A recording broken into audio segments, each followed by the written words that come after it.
Hello, everybody. All of the people who have taken out time and joined our weekly CA Connect session today, I welcome you all. So we have an esteemed panelist with us today, CA Sonal Jain ji, and she has taken out time from her busy schedule and agreed to take today's session.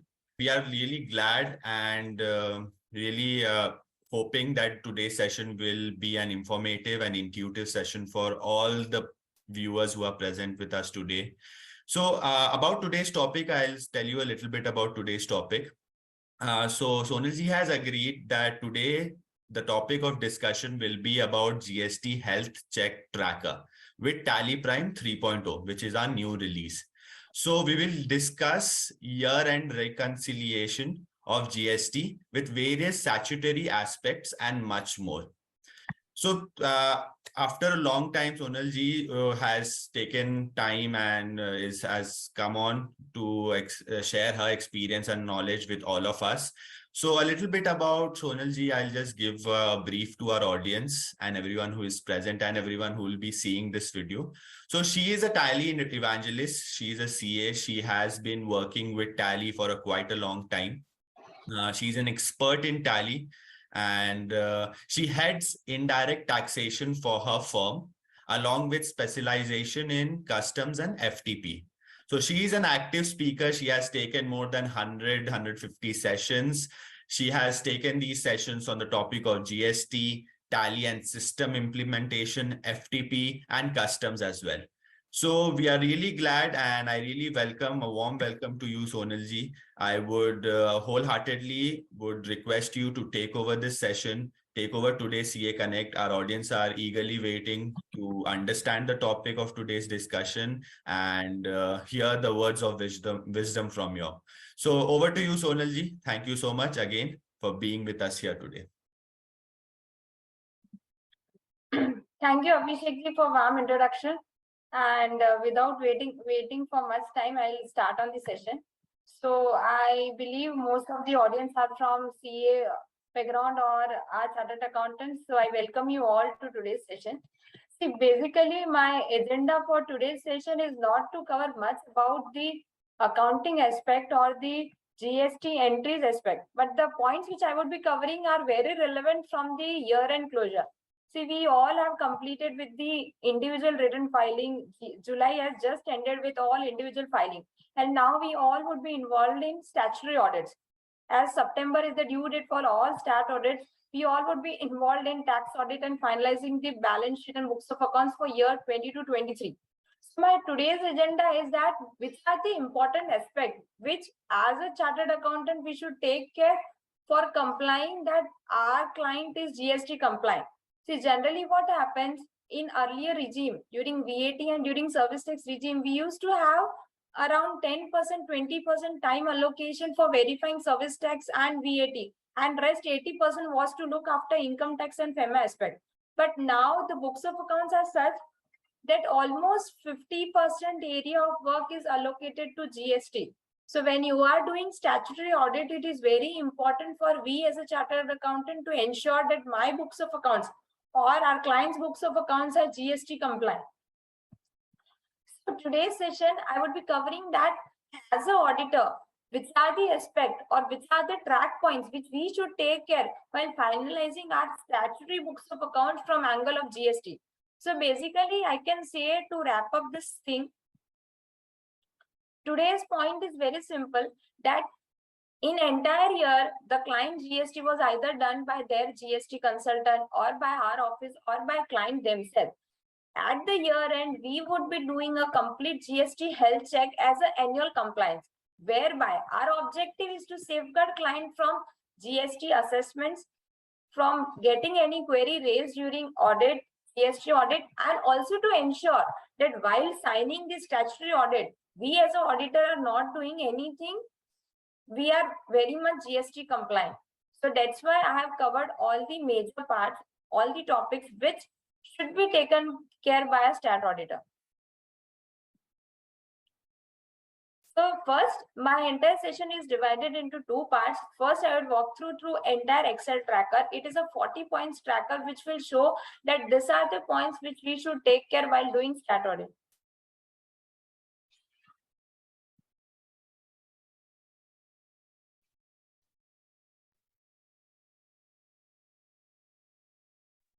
Just wait a while, I'm sharing Excel.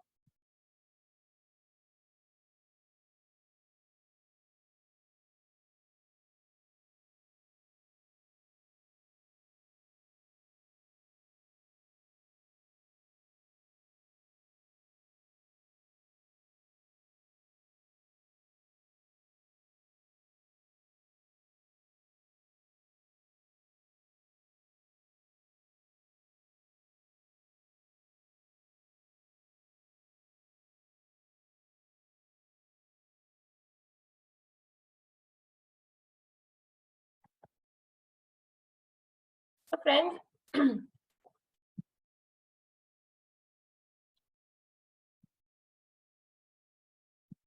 yes, if any question you can mark in question answers. At the end of the session, I will cover those questions. So friends, this Excel tracker is a ready reckoner which you can keep while finalizing your books of accounts. I will go through each point and this tracker will be emailed to you from the Tally team after the end of this session. So friends, whenever you are doing any company stat audit, once you are completed with the stat audit, take this Excel tracker and fill the points for your client. So these are the points, these are the area where as an auditor, we need to make sure that whether this thing is complied or not. And in the third column, you can mark your client's comment. So see, first thing, this is a very basic thing, but what happens while doing stat audit, many a time we forget to check this thing. And I have practically seen that due to this small thing, many a time lots of queries get raised. So whenever you are doing stat audit for any client, first and foremost thing what you can do is you need to validate the GST registration of the client. Take the registration copy and validate each aspect from name, address, contact details, IC registration. See, I'll give a very small example. In one of my client, what happened? Additional premises was added during the year. Same was not added in the GST registration. So later on, what happened? That when there was a GST assessment of that client, many of their expense invoices were disallowed because ITC of same was disallowed on the ground that in the GST registration copy, the additional premises was not added. So this point, if we raise during stat audit, we tell to our client, this become a great value addition suggestion to our client. Secondly, many a time what happens as a contact detail and as an email validation, the contact detail and email details of the consultant are enrolled rather than owner. So here as a chartered accountant, as a stat auditor, we can validate this thing. Third important thing, if your client is an importer and exporter, it is very much important that IC registration details are corresponding with the GST registration. Here also, I'll give you one practical example that in one of our clients, the bank details which were updated in GST registration and which were there in IC registration were not matching, due to which the export refund of client got blocked.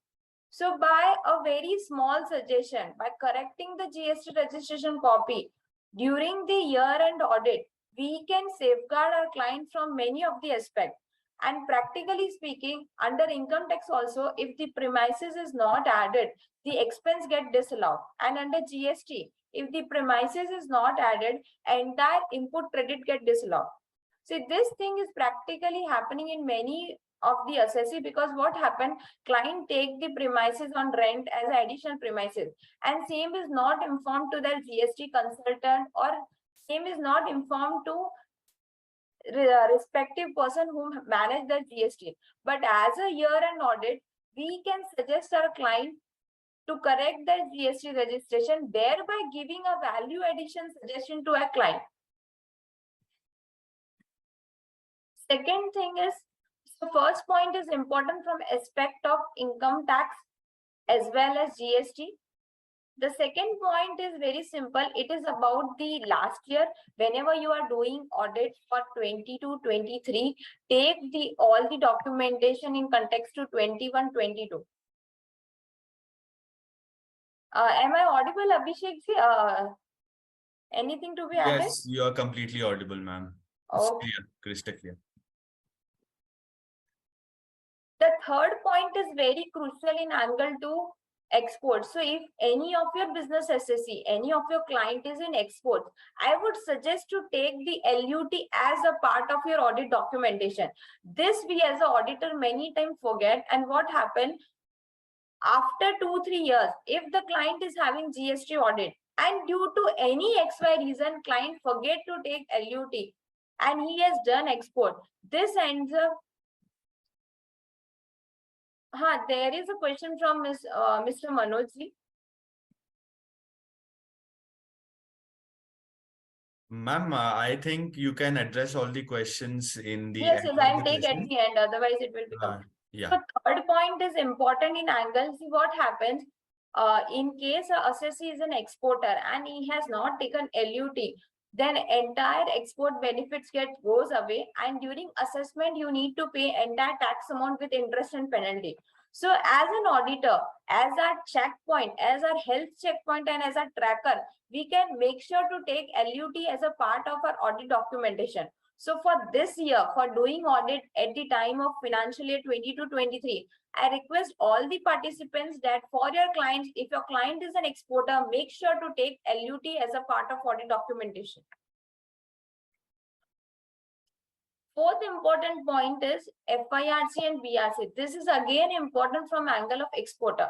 So friends, generally what happened, we believe, we are under impression that if it is an exporter, if dollar has come, it is a clear-cut indication that it is an export. But practically, this is not a correct thing.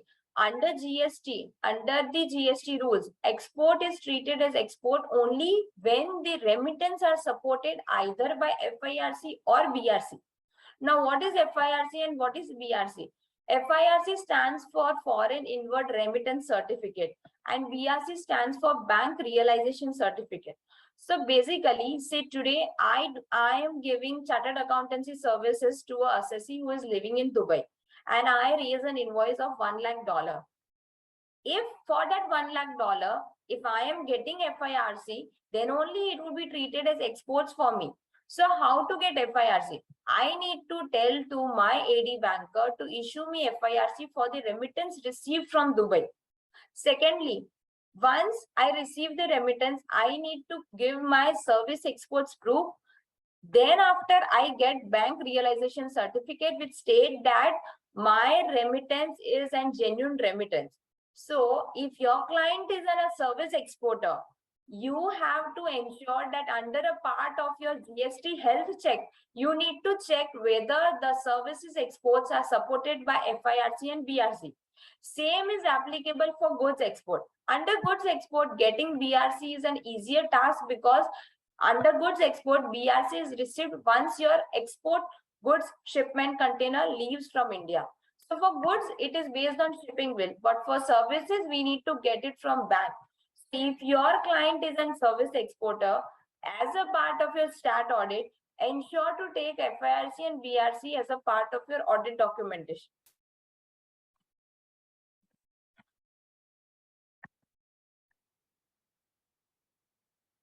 There is again for goods export, there is an auto BRC once our goods goes outside India. See, basically, what is the process of goods export? A person manufacture goods or trade the goods. The goods goes outside India by the mode of air or by ship or by road. Once goods leaves Indian premises, there is a concept called shipping bill and there is a concept called bill of lading. Once assessee files the shipping bill, that is filed under IEC.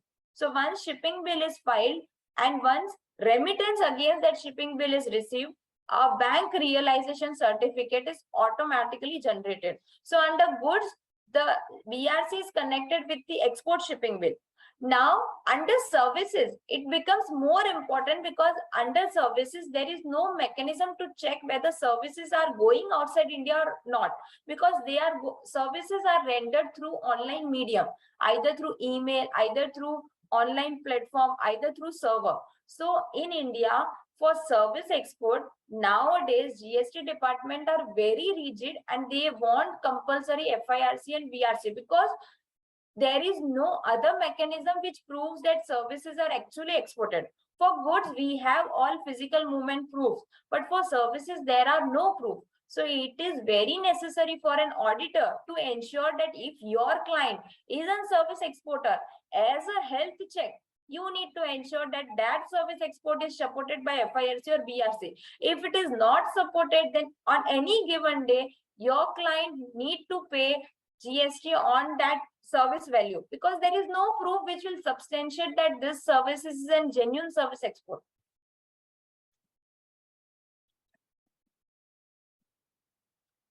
The third important thing, now other 2 points are just as a part of audit documentation, that when you are doing audit for 20 to 23, take last year 9 and 9C as a base document. Then this is again important. See, basically what happens when we do stat audit, we rely on the books of account finalized by client. But as a part of audit, we need to go a reverse calculator wherein we need to take online cash ledger, online input credit ledger as our base document. So whenever I do GST audit or whenever I do stat audit, I always take external document as a first document and would always ensure whether my portal closing balance is in parallel line with the books of accounts or not. Now, this is again a crucial point, that whether for year end 20 to 23, whether I need to take GSTR-2A as my base document or 2B as my base document. See friends, one thing is very clear from 20 to 23, that all my ITC should reflect in 2A as well as 2B. Now, what is 2B and what is 2A?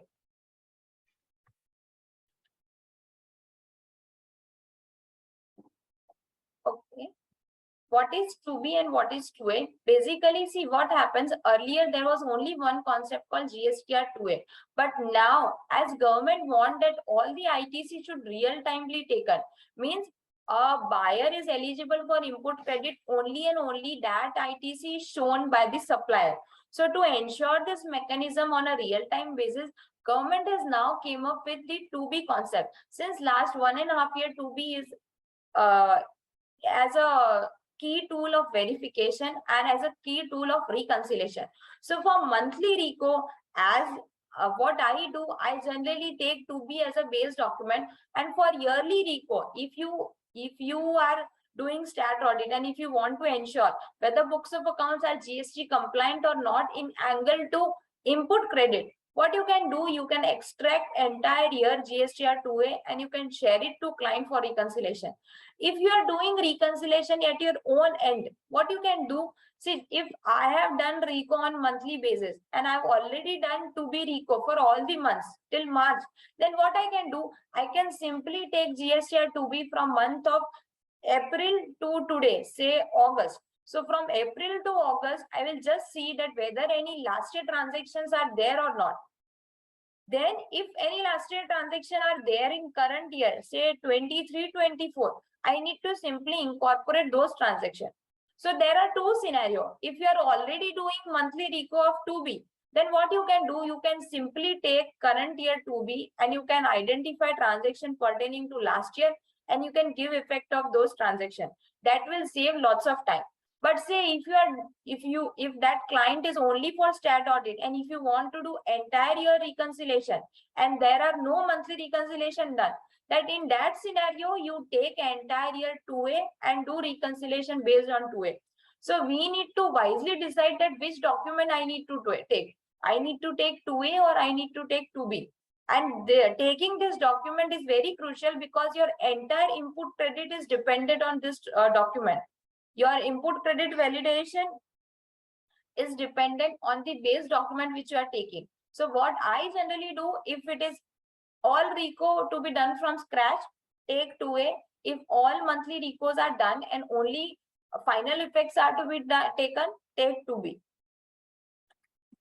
Now, this is again crucial. What happens generally when we verify sales as an auditor or as our team, generally what they see, they will check GSTR 1 matching with 3B, matching with Tally, it is done fine. But what happened many a time, there are certain income which are directly coming in 26 years or directly coming in AIS, or they are directly coming in some other bank's account. Like what will be scenario? Many of the clients are having some other income, say commission income, say rent income. Those income are coming either in the saving bank account, or they are coming in the separate state, or XYZ reason. In that scenario, as an auditor, we need to ensure that whether GST is paid on that additional amount or not. Because see what happened, say I am Sonal Jain, and on my business, I have taken, on my CA consultancy services, I have taken GST number. I have some commercial property which I have given on rent. So what happened, once I have taken GST number, my all income are now chargeable to GST. So for rent income also, I need to discharge GST liability. Say I also receive some commission income, some online lectures income, online consultancy income. Those income are not coming in my CA books of account. But though as they are my income and they are subject to GST, I need to discharge GST on that. So there are many assessors who don't know whether they are paying GST on other income or not. But here, as a year-end compliance, what we and as an auditor can check, we can take that 26 years as a base document. We can validate whether their other income are getting subjected to GST or not. So while verifying the income side, ensure to do reconciliation with 26 years also.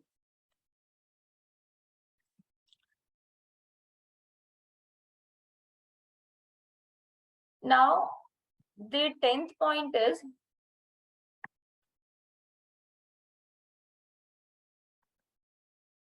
see, this area is again important. What happened? Say many of clients say your client is having security guard expense of monthly, say 15,000. He has done all the expenses for entire year and total expenses, say 1,80,000. Practically on 1,80,000, he need to pay 18% GST, which is around say security expenses 2 lakh, then RCM accounts become 36,000, 18% of 2 lakh. There are huge chances that in entire year he has not complied RCM. Then we as an auditor, we can advise him to pay RCM right now, because we still have time till the month of September. We can simply discharge the liability. We can simply take the credit. So basically, there would be no cash flow loss to assessee, as he is again getting the input credit. But take a scenario, we are not telling this to client, and this thing is detected during GST audit. Then at that time, there is complete cash loss to assessee, because any RCM paid for any relevant year after September, you cannot get input rate of same. And you need to again pay interest penalty of same. So it becomes a complete cash loss. See, on 36,000 plus interest plus penalty, it becomes 50-60,000. So it is always advisable that while doing the health check, or while doing stat audit for any financial year, ensure to do RCM reco. Any balance RCM, pay it in that year itself. You can simply incorporate RCM liability in the 3B of August or 3B of September. Say we will be filing August 3B in 20th September. You can incorporate same in August. This is again from viewpoint of balance sheet. So whenever we are finalizing the books of accounts, we have generally reporting concept of main income, like that is sales, then we report other income. So whatever we are reporting as a other income, just validate that on all the other income which is reported on face of balance sheet. On that on face balance sheet report, ensure that other income are validated from the angle of GST. Say my other income include bank interest, then I'm very clear that on bank interest it is exempt, so no need of GST. Then my other income includes rent income, then I need to mark yes, GST discharge. My other income includes short-term capital gain loss, then I can simply write it is exempt. But I need to validate each other income aspect from that.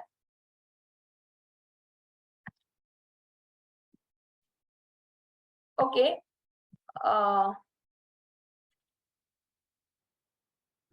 Question answers I will take all at the end of the session.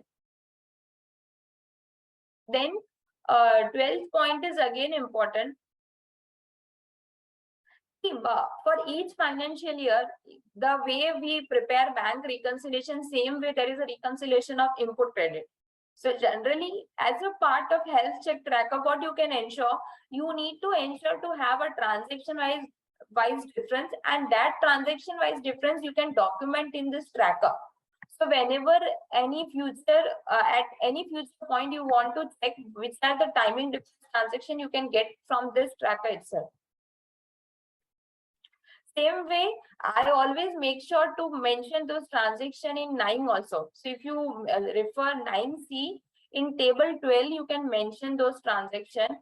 Same way, you can mention those transaction details in your GST audit checklist.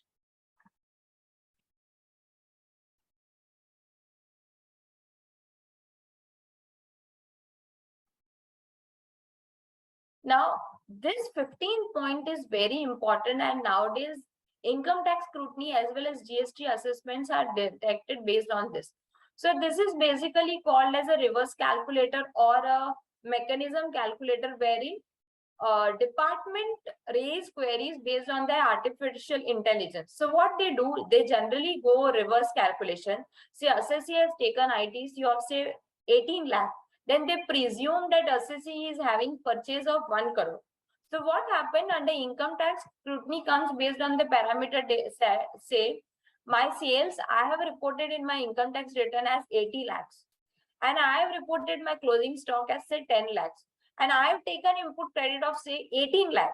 Now what department will do? Department will reverse calculate my input credit, and they will tell me that Sonal, your input percentage is 18% and you have taken ITC of 18 lakh, and your purchase should be of 1 crore, but you have shown purchase of 50 lakh, you have done sales of 80 lakh, you have shown closing stock of 10 lakh, then department will ask me that where is your differential purchase.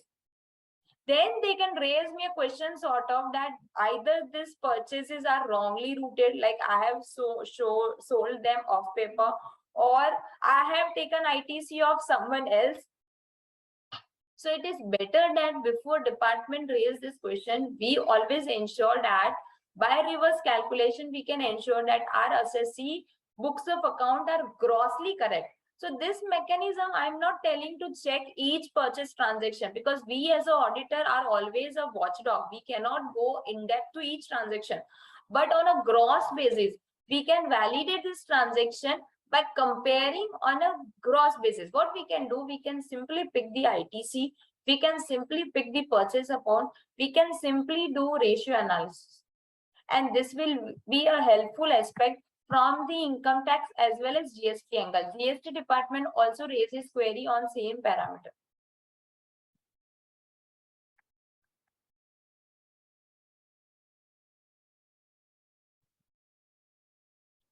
Now, again, this point is also important. This also becomes a track point during year-end finalization. So whenever you are doing year-end finalization as a GST health check, we need to check whether for any of the month client has not manually set off the input credit. Generally, we all know that there are set of rules, but many assessee, to ensure their cash flow is not hit, they manually alter the set of mechanism, and GST portal is such that you can manually alter. Many a time portal allow you to manually alter the GST payment window. In that scenario, as an auditor, we can check this and we can raise query to client, because later on during GST assessment, if this thing is pointed out by department, they ask you to pay the differential amount with interest and penalty. And in many businesses, say there are tour operator businesses, say hotel businesses, it is mandatory that you cannot use input credit. In that scenario, you need to manually alter and you need to pay GST through bank only. So in that scenario, if assessee has taken input credit, through this verification, we can check whether he has manually altered or not.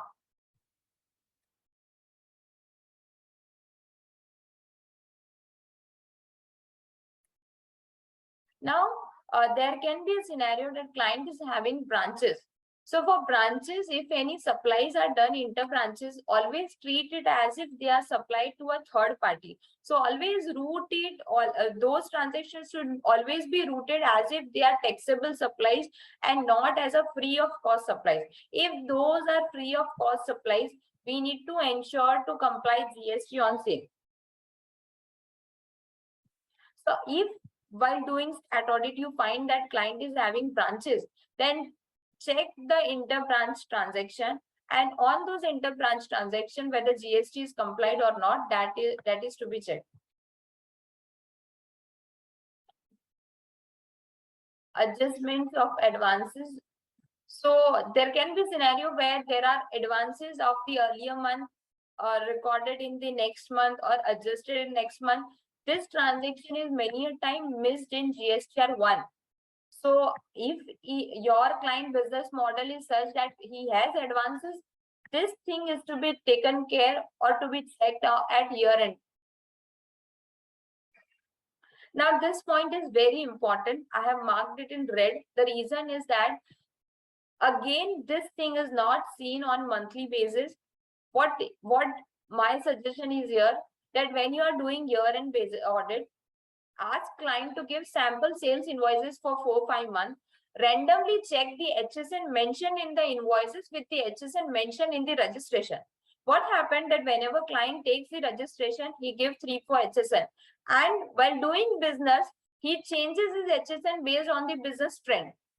And later on at a given time, many a time scenario is such that client is dealing in 5 products which are XYZ, alpha, beta, and his registration are having all different 5 products.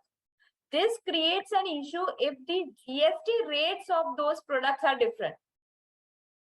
I can give you one example. One of my clients was dealing in aluminum container, and aluminum container used for household is having GST rate of 12%, and other aluminum container is having GST rate of 18%. So during assessment, the department challenged this and it told us to give entire year 6% differential GST, because department told that your HSN is of 18% and you have charged 12%, and your registration is also having HSN of 18%. So department told us that it is intentionally you have marked 12% HSN, as your registration is also having 18% HSN. So as an auditor, as a GST health check, at a year-end basis, we can validate the HSN mentioned in my GST registration with the HSN which is actually used in the invoices and with the actual product in which client is dealing. So yes, on yearly basis, we need to validate client HSN. Now, 21st point is also important in angle that e-way bill reconciliation. Friends, what happened? Many a time client raised e-way bill, and then after the transaction, he deletes the e-way bill, or there are scenario he cancels the e-way bill. Now, department has an artificial intelligence mechanism wherein they track all deleted e-way bill as well as cancelled e-way bill. You will not believe, one of my client has GST raid on same parameter wherein officer came and they brought entire list of cancelled e-way bill and deleted e-way bill, and they asked my client to tell the reason why those e-way bill were cancelled and why they were deleted. So as a chartered accountant, as a yearly health check, we can randomly find that from the tally that this were the e-way bill which were cancelled, it's were deleted. We can ask our client to document the reason for those deleted and cancelled e-way bill. Moreover, many a time this point is missed in entire stat audit. This point is reconciliation of your sales with the e-invoice as well as e-way bill.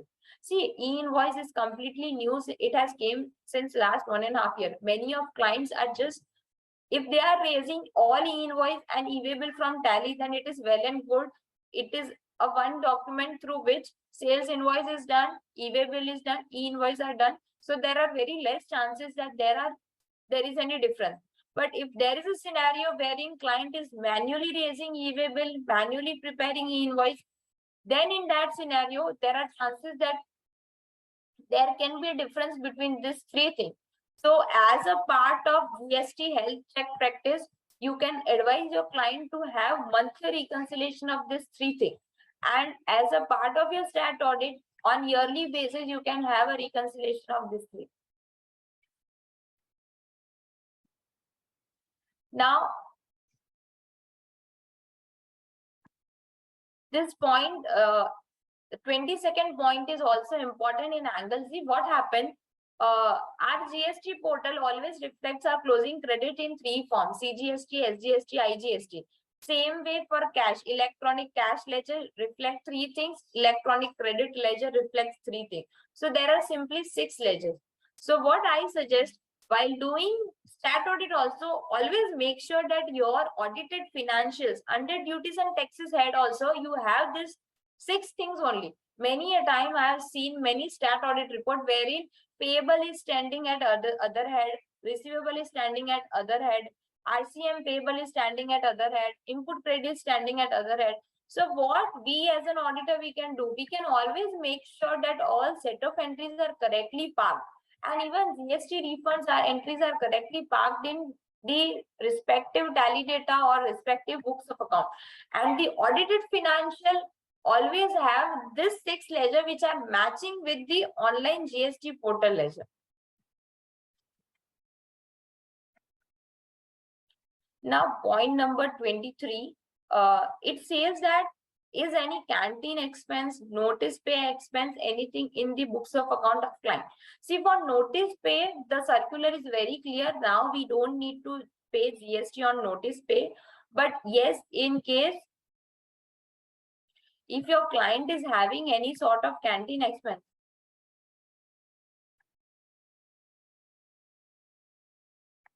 in case your client is having canteen expense, in that scenario, there are two concepts.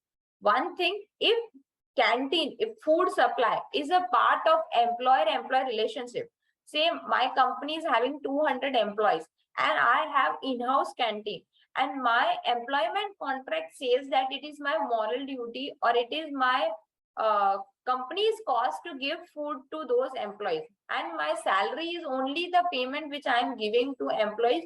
None of the food expenses again collected back from employee. In that scenario, I don't need to pay any GST on the canteen services given to my employees. But there are scenarios wherein I have a system to take a token 50 rupees daily from each of the employee for the food supplied to employee.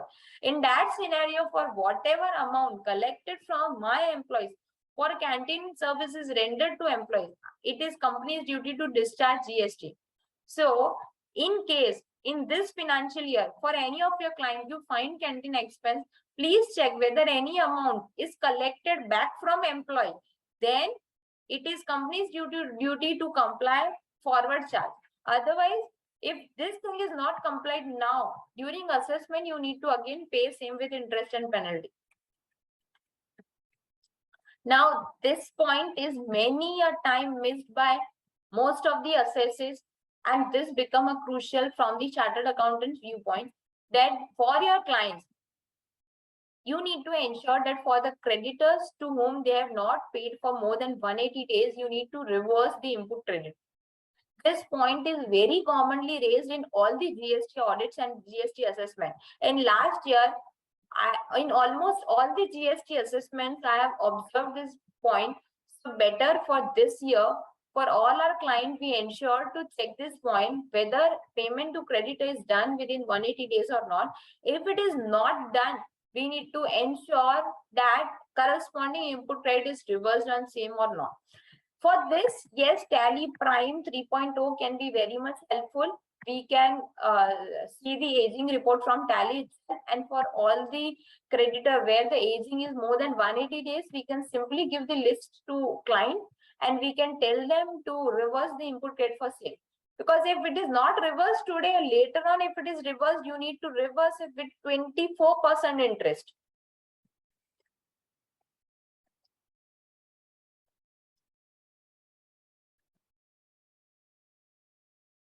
Now, second thing, this point is again important from viewpoint of exporter. I have taken exporter as a main point in this Excel because this is the area where as a chartered accountant we need to check at a double level or triple level. So if your client is an exporter, ensure that his export remittance is received within 9 months. If it is not received, you need to again validate whether he is eligible for GST benefits or not. Now, point number 26. This is important from the grouping viewpoint because when this is important from the grouping viewpoint. See, whenever you are finalizing any statutory books of account, always ensure that your statutory books of account details are matching parallelly with the GST. For that, what you can do, what I generally do, I group all the purchases in such a way that my purchase figure some or other way matches with my relevant purchase figure in my input credit register. Same way, my income figure is some or other way matching with my GSTR-1 total and GSTR-3B total. So whatever are the taxable income, you group them together, and whatever are the exempt incomes, you group them as a separate head. Same way for all GST purchases, group them together. And for other expenses which are not GST purchases, like interest paid expenses, those expenses you can financial cost, those expenses you group at a separate level.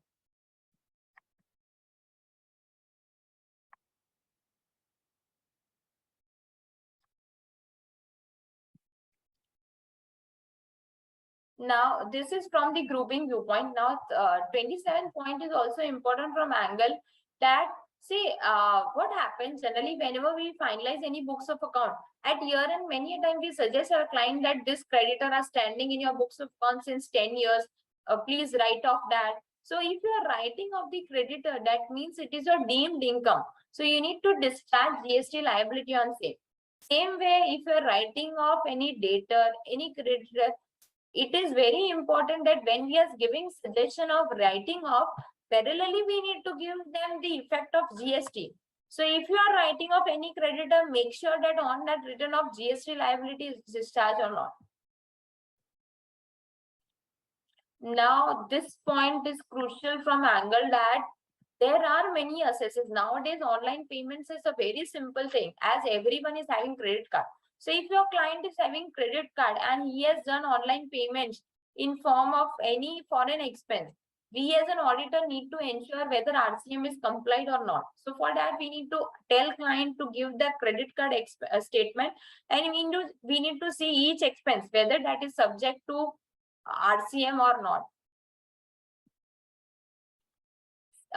Again, 29 point is important from angle that if any of client has already discharged ocean freight GST liability, then now we can suggest our client to claim that as refund. As recently after Mohit Mineral judgment, the Supreme Court has said that ocean freight RCM is not to be complied. And if any assets he has paid same, you can claim that as refund. So if any of your client has paid ocean freight RCM, you can ask client to claim the refund. Now, 30th point is very, very important. That is, it is practically seen in all the clients.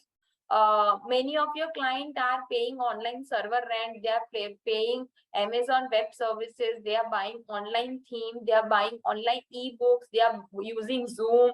They are using Zoho. This all are online platforms. These all online payments are subject to RCM as they are fall in OIDER services. So this year for 22-23, while doing audit, and if you find this expenses, tell your client to comply reverse charge. As earlier mentioned, if RCM is not complied on timely basis and if it is complied at a later date, you miss the input credit and that RCM becomes cost to company. So it is always advisable to comply RCM before finalization of books of accounts.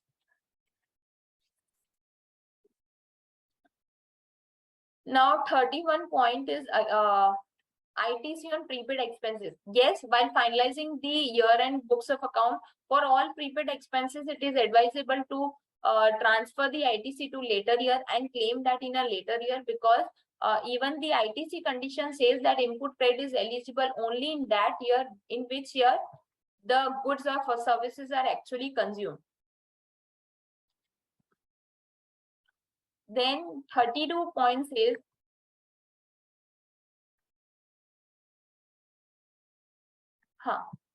there is constantly one question which is there. I would like to answer that. Yes, Chinnanan ji and Rajesh ji, the statutory timeline for claiming credit for 22-23 is 30th November only. But what I do that if any RCM are missed, I always insist to comply by September, because at many places still September is mentioned. So for RCM, it is always said that not to take risk later than September. But yes, for any balance input credit, like any 2A credits which are missed out, you can claim till November. For RCM, as a personal call, I always ensure to comply it by September, because we generally freeze our books of accounts by September, as tax audit date is also by September. Even the ROC timeline is by September. So for RCM, complied by September, yes, but the statutory timeline is 30th November, as it was amended in last year itself. Now 32 point. This point is in context to ineligible ITC. Generally, on monthly basis also we validate this point, but when you're doing year-end audit, this point is to be checked that for all input credits, if any of the input credit is falling in block credit, simply reverse that credit from angle of say, food expense, insurance expense, car expense, personal insurance, construction, goods, club services, medical services, renter cap. All these ITCs are ineligible. So if your client has taken that, just reverse it out. Same way, you need to validate RCM from all RCM services. Many a time assessee miss rent a cab RCM because it is a newly introduced RCM. Advocate, transportation, security, payment to directors. Yes, recently for payment of director, there is a clarity that RCM on payment of directors is to be complied only when director has given services in capacity of director. So if director has given services as a professional, no need to comply RCM. Yes, for RCM, what we can do, we can cross-check RCM through the flag mentioned in 2A or 2B. Generally, in 2A and 2B, there is a column called subject to RCM or not, yes or no. So if it is yes, you can simply filter that and take the total of that. So say my client is in business of trading and he avails transport services, and transportation expense booked in his books of account is say 10 lakh, and on 10 lakh I have already complied RCM. Now his GSTR-2A is showing the transport expense of 15 lakh with a flag of RCM as yes. Then as an auditor, I need to tell my client, see, your 2A is showing 15 lakh with a flag of RCM, yes, and your books is showing 10 lakh. That means 5 lakh expense is not booked. Plus, you need to comply RCM on 5 lakh as an additional, as your 2A is showing same.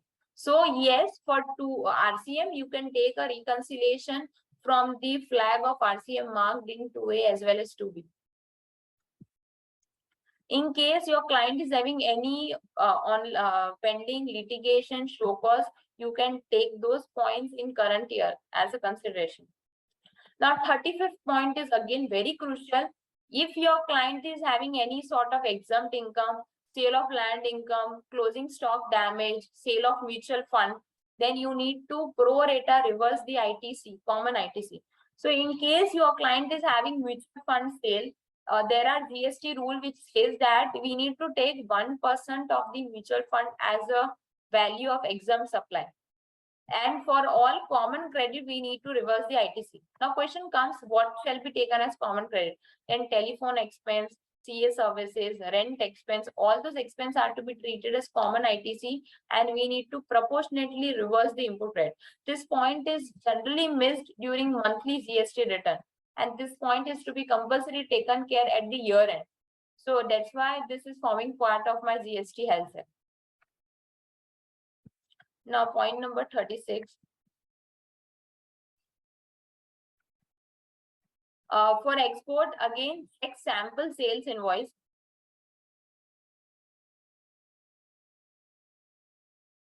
and see whether LUT number is mentioned in invoice or not. As per GST rule, if you are selling goods, if you are exporting goods under LUT, it is mandatory that export invoices are having LUT. And if you are selling goods under with payment, you need to mention a declaration. So while doing year-end audit, you can manually validate some of the invoices.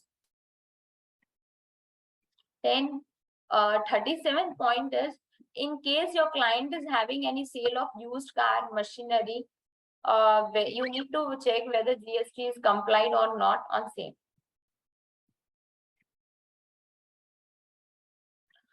38th point is very important. Say in case your client is an exporter of goods and he has done export of goods under with payment mechanism, we need to validate through each of the DGFT website or each of the custom website. We need to download the scroll based refund from that website, and we need to check whether company has received export of goods refund or not, whether scroll is received or not. So for that, the scroll gets generated only and only my GSTR-1 detail are matching with the shipping bill or not. So for that, what we can do, we can manually check some of the export invoices with the shipping bill, and we can visit the respective custom website and see whether for those export bills, scroll is generated or not. This becomes a part of GST Health Check, because in entire year, client must have done various exports, and there are possibility that for some of the export, refund would have been logged due to certain reason or certain error in GST validation. See, there are chances that certain invoice detail are not matching with the shipping bill detail. So if these errors are identified at year end, you can at least rectify those errors till September. And by rectification, again, refund can get processed. So in case your client is a goods exporter, make sure that you check this thing. Again, I'm repeating, if your client is a goods exporter, make sure to check this thing, because if this thing is not corrected at year-end point, your client's refund will get blocked, and then that will get blocked for a number of years.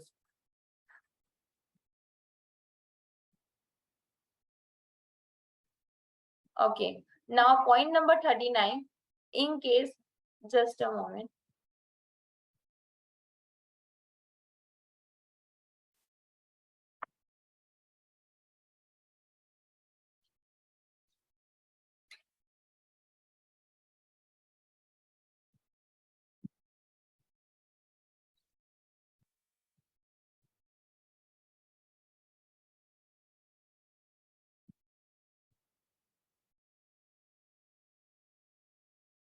In case for purchases, what we can do as a year-end part audit, we can manually even validate certain purchase invoices from angle that many a time client books purchases based on the pro forma invoice.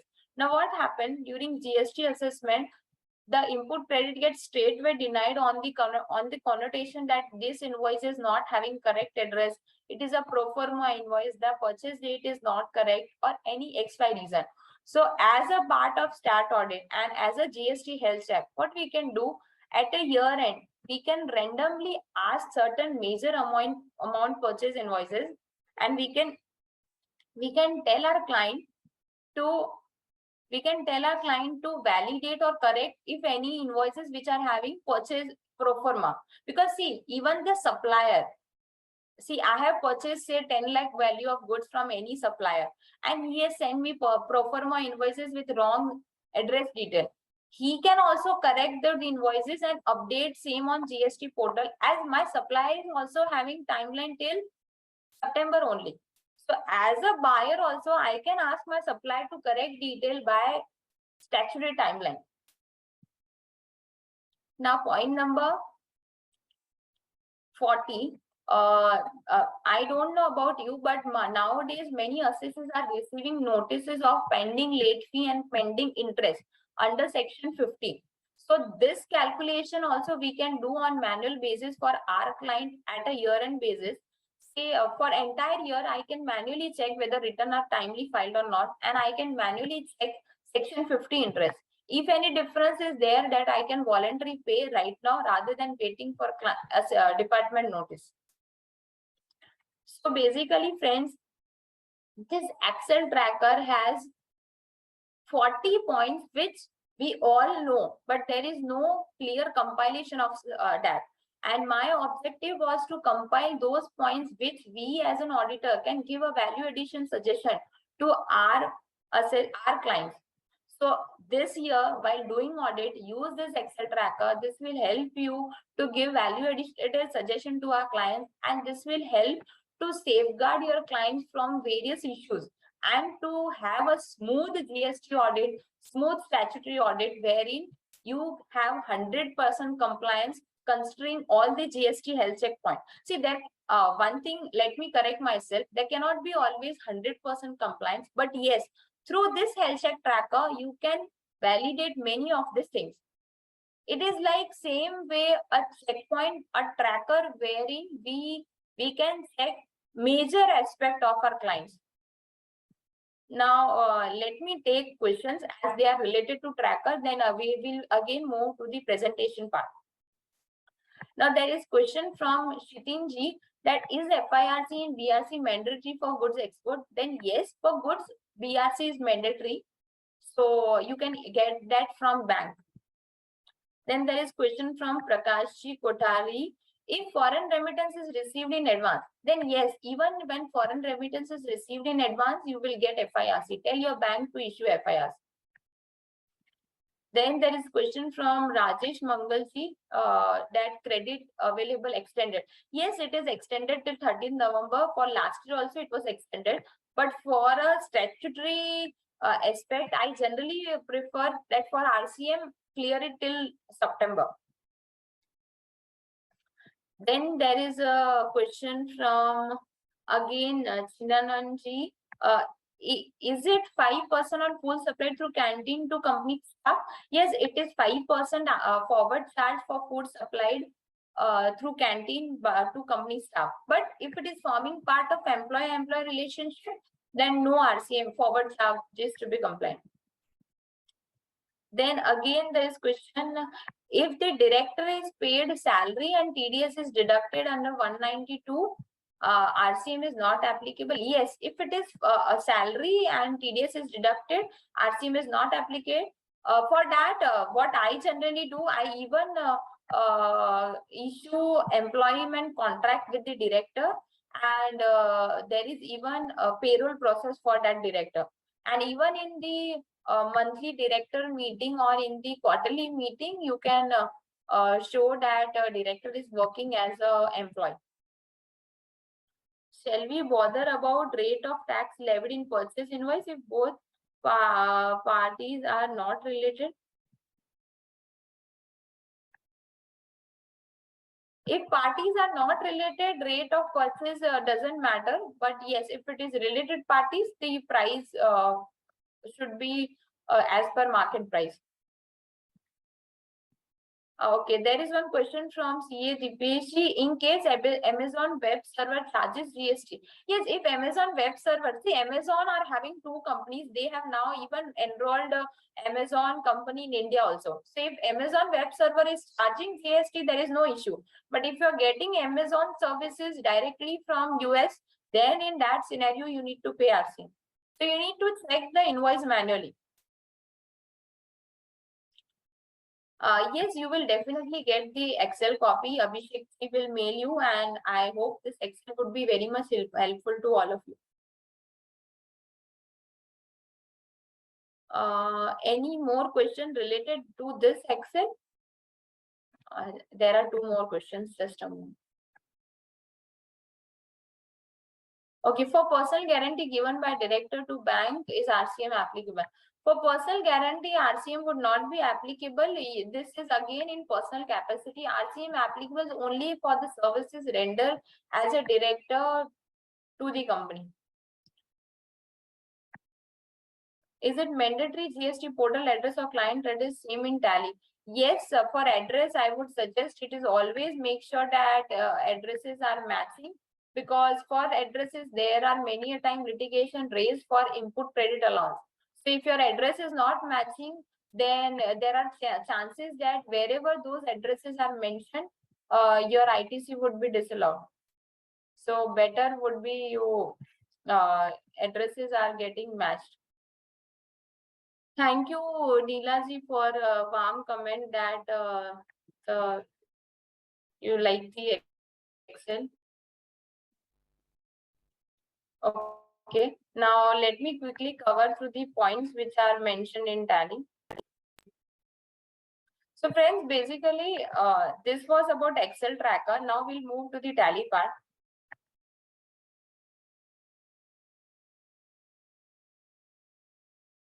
Is the presentation screen visible to all of you? Yes, ma'am, it's visible.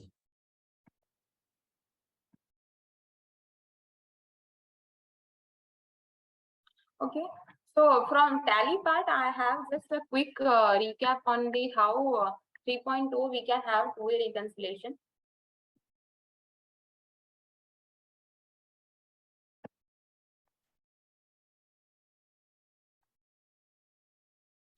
Is Tally screen available?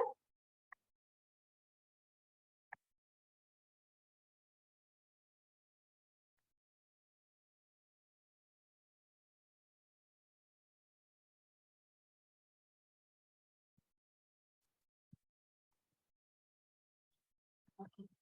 Just let me answer one question. There is question from Hema Chandraji that for FY 17-18 they have paid RCM on direct, and now it is basically you can definitely try to apply refund, but there are very less chances that you can get the refund as it is paid as a part of audit query. And this amendment is a part of clarity. It doesn't say that it is retrospectively amended.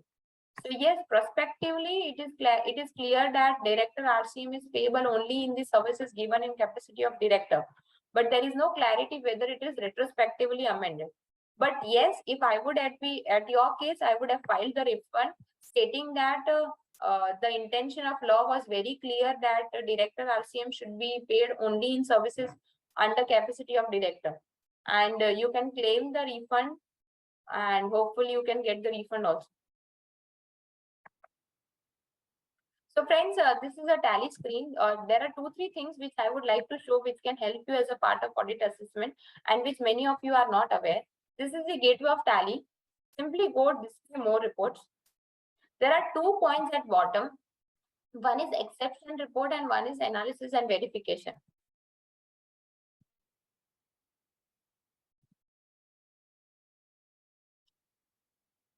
Data analysis and data verification. Many of you are not aware of this point, but this is very helpful for audit analysis and verification from viewpoint of GST as well as stat audit. So when you do analysis and verification, there is a point called data analysis. Here you can see there is entire thing which we do from the viewpoint of stat audit, verification of charts of accounts. Here we can get to know that which are the accounts which are squared off during year, which are not used during the year, used only in current year, only balances.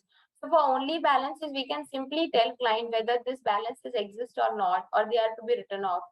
Used only in current year means they are the balances which have derived only in current year. That means we need to check whether those balances is having impact or not. See, basically say for this party, I know this is a genuine party. So I can simply write verified audited. I can do entire audit in Tally itself. So this way you can do validate each ledger scrutiny. So used only in current year. I have validated this, or I have query in this. I have query in this on hold. GST certificate to be checked. So this way you can do entire stat audit in Tally itself. Same way, verification of stock, verification of balances, analytical procedure, pending documents, fixed asset register. This all aspect, I would request all of you to see this thing in Tally. You can do entire stat audit from Tally itself. Same way for voucher, you can do even vouching in Tally. So say voucher, I need to validate my GST purchases. So going into GST purchases, April, I have checked this invoice. So I will write verified purchase invoice. Check. For this, I have a doubt, on hold, purchase invoice not proper. For this, I have say I need to change the invoice. I need external clarification. Need revised purchase invoice. This way, I can do vouching for all segments: purchase, sales, payment, receipt, everything. For all segments, I can do vouching. And the best part is you can even do sampling method, say or show all, and I need to even do sampling, sample configuration. So even number, odd number, specific. So say amount range. So I want to do sampling with minimum 5,000, maximum 40,000. So it is already sorted. For this, I want say sampling with the Benford analysis. So by Benford analysis, they have sampled the voucher. Now from 47, I need to do vouching of only 8.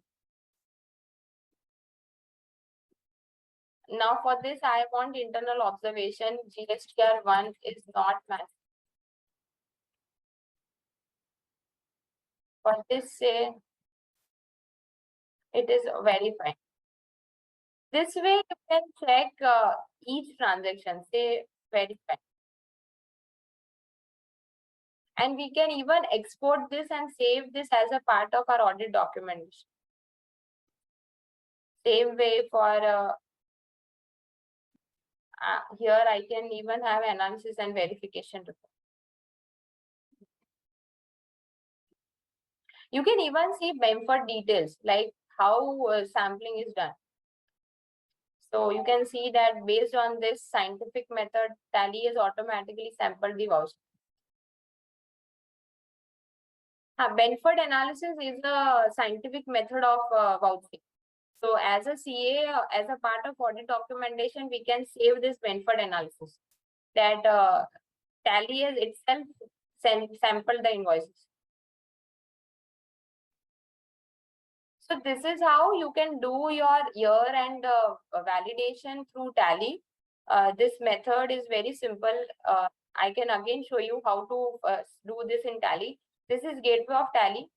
Display more report, analysis and verification. In this two tab, you will find the entire thing: data analysis and vouching verification. Data analysis, you will see all this effort. Here, verification of charts of account is very important. Here in charts of accounts also, you can mention the comment verified. Charts of account is basically ledger scrutiny. Verified. So for each aspect, you can mention your details. Same way for verification of balance, also we can mention the comments. You can even do ratio analysis. Like I want to compare any ledger. Say I want to compare sales with expense ledger, office expense. So it will give me a comparison that it is 1%. So this is how year-end audit can be synthesized through using the tools of Tally.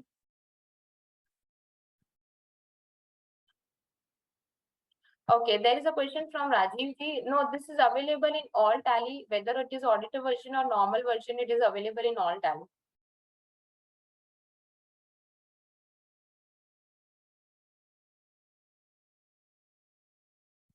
So basically, this thing is available in all Tally. This thing is available in all Tally.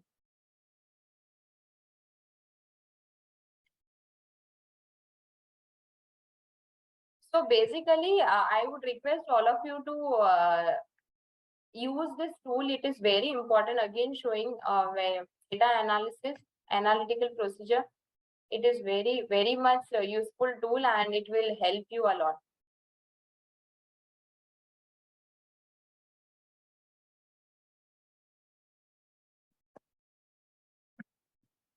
So basically, through this, your year-end audit can be simplified and it will help you a lot. Again, moving to presentation part.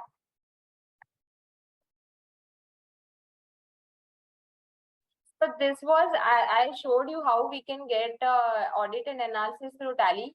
180 days aging report you can definitely find through purchase report.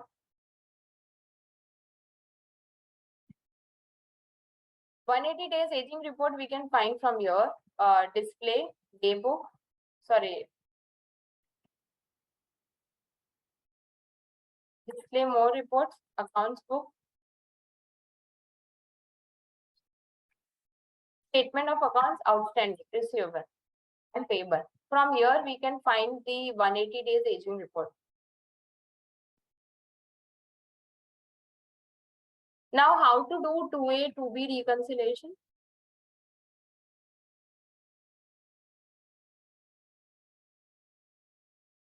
Okay, there is question from Manish ji that my GST suspended due to non-filing. Now I want to file my return and can it be comported to one? You can file the return provided you need to get the number restored. And then conversion depends on once you have regularized the number or not. If your number get regularized and you are fulfilling the condition of composition scheme, then you can go for composition scheme.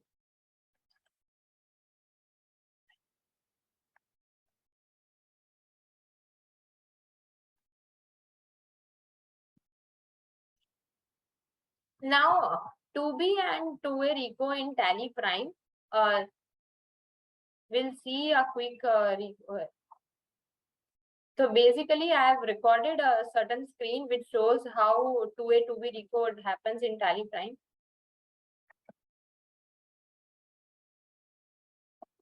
Under GST report column, we can have 2B RECO. We need to simply import the JSON file from portal. And these are the details mentioned on portal.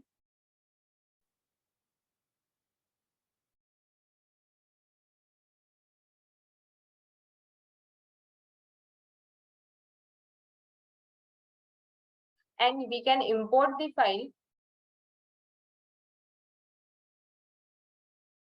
Once we import the file, all transactions get reflected, and the best part is Tally will manually automatically do all this RECO part and it will give us the summary. Reconciled, matched, mismatched, available in books, available in portal, excluded. So our 80% of reconciliation get automatically done.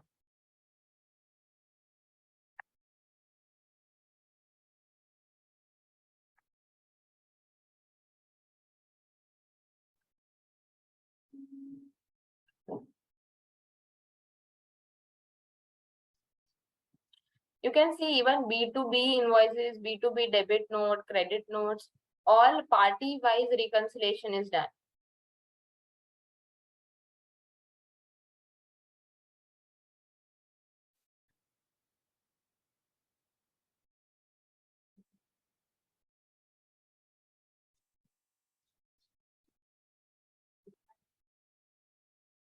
And then we can even manually mention our comment.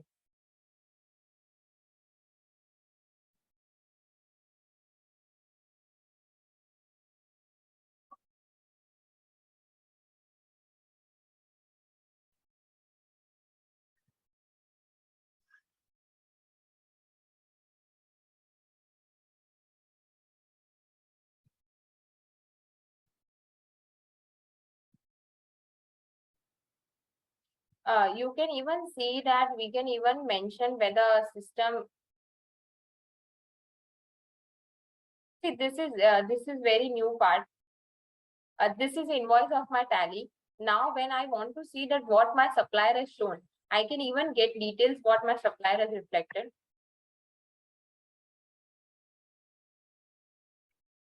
I have done GST portal view. This is something new, GST portal view of invoices. So by this, I will get to know that what my supplier has shown. I have booked this as purchase, which is shown in my purchase invoice. Now, once I see this related report, GST portal view, it will show me what my supplier has shown. I click this button. Now you can see what my supplier is.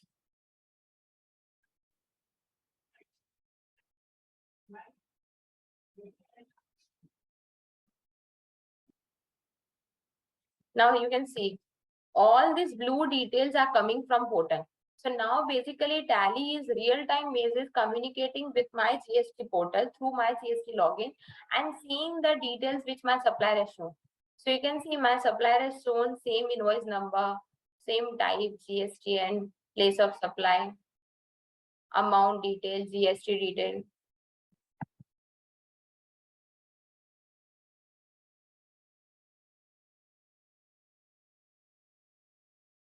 This way I can validate each of the transactions.